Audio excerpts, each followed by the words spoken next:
ஓம் சாய்ராம். சாய் அன்பர்களுக்கு என் அன்பு வணக்கங்கள். இந்த நாள் இனி நாளாக அமைய வாழ்த்துக்கள். சாய்பாபாவின் சத்திய வாக்கு. என் அன்பு குழந்தையே, என்னுடைய அரவணைப்பில் இருக்கக்கூடிய என் செல்ல பிள்ளை நீ. உனக்கு ஒரு துன்பமும் நேராமல் நான் பார்த்து கொள்வேன். இன்னைக்கு இருக்கிற நிலைமை எப்போவுமே இருக்கும்னு சொல்லி நினைக்காத. இன்னைக்கு நல்லா இருந்ததுன்னா நாளைக்கு நல்லா இல்லாமல் போகலாம். நாளைக்கு நல்லா இல்லாமல் இருக்கிற வாழ்க்கை அடுத்த நாள் மாறி சந்தோஷம் எல்லாமே உன் கைக்கு வந்து சேரும். ஆனால் எதுவுமே நிரந்தரம் இல்லாத இந்த உலகத்தில் எதையாவது ஒன்றை பிடிச்சிக்கிட்டு ஏன் உன்னுடைய வாழ்க்கையை வீணடிக்கிற?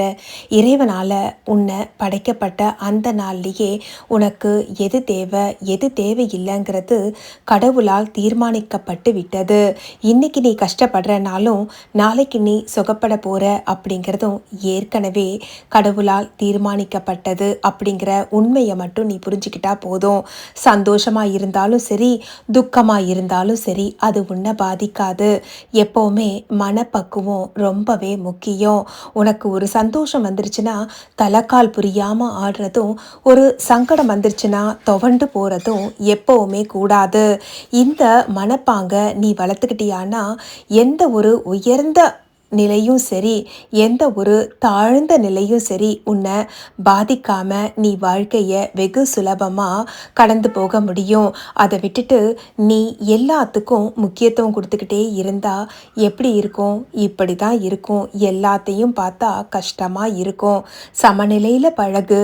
எல்லார்கிட்டையும் ஒரு வரமுறை வச்சுக்கோ. ரொம்ப அவங்களுக்கு இடம் கொடுக்கறதும் கூடாது. அதுக்காக யார்கிட்டையுமே எதையுமே நீ கேட்க ஒதுங்கி போறதும் கூடாது.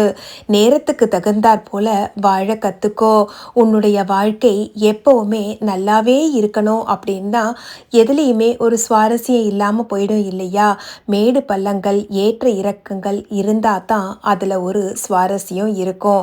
சந்தோஷமே நிறைந்திருந்தாலும் துக்கத்தினால் வரக்கூடிய அனுபவங்களை நீ பெற முடியாமல் போகலாம் இல்லையா? அதனால் எந்த ஒரு விஷயம் நடந்தாலும் அதை நீ பக்குவமாக கையால் கற்றுக்கோ.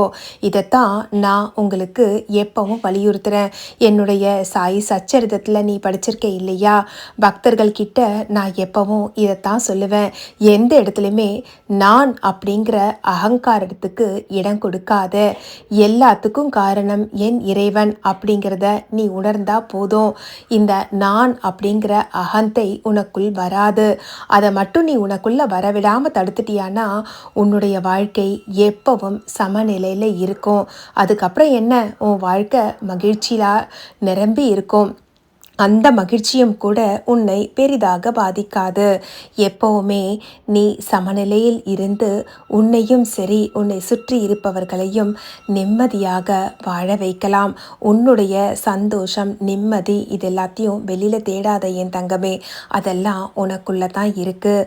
நீ கஷ்டப்படும் போது நான் பார்த்துக்கிட்டு சும்மா இருக்கிறேன்னு சொல்லி நீ என் மேலே கோவப்படுற.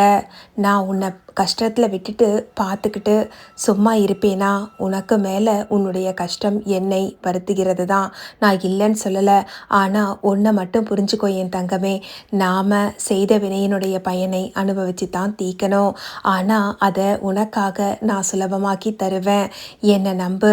எந்த ஒரு சூழ்நிலையிலையும் நான் உன் கூட இருக்கேன். எப்படி உன் தாய் தந்தையர், உடன் பிறந்தவர்கள், நண்பர்கள் இவங்கெல்லாம் உன் கூட இருக்கிறாங்கன்னு சொல்லி நீ நம்புறையோ, அதே போல் உன்னுடைய சாய், உன்னுடைய குரு உன் கூட தான் இருக்கேன் அப்படிங்கிறத நீ நம்பும்போது என்னுடைய நான் உன் கூட இருக்கிறேன் அப்படிங்கிற அந்த உணர்வை உன்னால் பெற முடியும். என்னை உன்னோடு இருக்கிறேன் என்றும் உணர முடியும்.